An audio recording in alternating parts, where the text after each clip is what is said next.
Before the heat apocalypse hits, you get three options. What do you pick?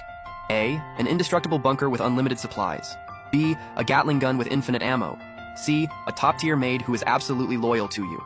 I already knew. In 1 hour, the heat apocalypse was coming. The world would get brutal fast, and every rule and order would fall apart. In a world like that, safety and food are everything. I went with A, no hesitation. The next second, my apartment started transforming. The cracked walls got coated in sleek silver metal, cold to the touch. The windows rattled and thickened into bulletproof glass, like the kind at a bank, then automatically tinted black from the outside, totally transparent from the inside. The ceiling fan dropped, dissolved into light particles before it even hit the floor, and got replaced by an invisible central AC system. Ice-cold air flooded the room instantly. The thermometer dropped from over 90 degrees and locked in steady at 64 degrees. I walked over and touched the wall, cold, rock solid. Knocked on it and it let out this deep thud, harder than steel. Turned on the faucet, clean water, no problem. Hit the lights, the whole room lit up like daylight. I couldn't help it.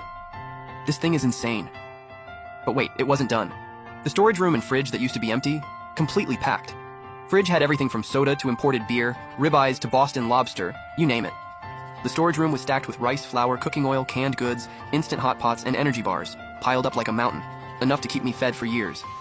Setup complete, enjoy your stay. The system voice cut out and went silent. I checked my phone, 45 minutes until the apocalypse. The bunker was loaded, but as a hardcore hoarder, I still felt like it wasn't enough. Water and ice. In a heat apocalypse, those are the ultimate currency. I pulled up every delivery and shopping app I had and went on a spending spree. Hey, water delivery? I need 100 jugs, biggest size you got. Can't deliver? I'll tip you $50 per jug. Get it here now. Hey, grocery store? I want every bag of ice you have. All of it. Every drink, too. Money's not an issue. I need it in 30 minutes. I was practically screaming into the phone.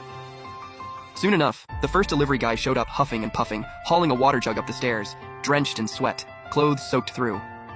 Bro, it is brutal out there. Gotta be like 104-degree Cav. Running this one order for you? I feel like I almost died. I didn't bother chatting, scanned the QR, paid, and sent him back for more. After that, it was a parade. Ice guys, drink guys, snack guys, all coming one after another. My little apartment doorway looked like a farmer's market, everyone dripping sweat, looking at me like I'd lost my mind. I didn't explain anything, just kept rushing them. Seconds ticked by. I stared at the countdown on my phone, heart pounding faster and faster. The moment it hit 0, the sunlight outside, already brutal, cranked up like someone turned a dial, blinding and sharp. Then a scream from downstairs tore through the whole neighborhood, a sound that didn't even seem human. The apocalypse was here. That scream was like a signal. More started echoing across the complex. I walked to the window and looked out through the thick custom glass. The delivery guy who just finished up and was about to ride off, he just collapsed, like every bone in his body gave out. His skin was visibly turning red and blistering.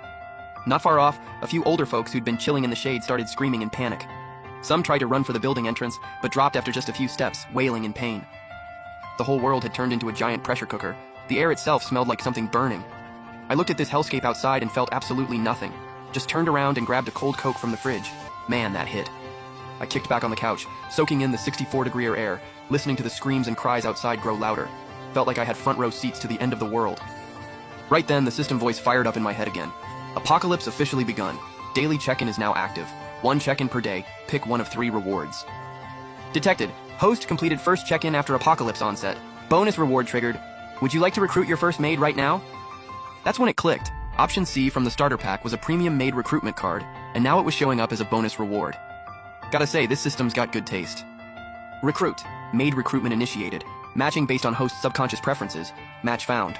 Target, Lynn Manman. Status, campus queen at Zhangjiang University, same school as host. Current location, right outside host's door. Condition, severely dehydrated on the verge of passing out.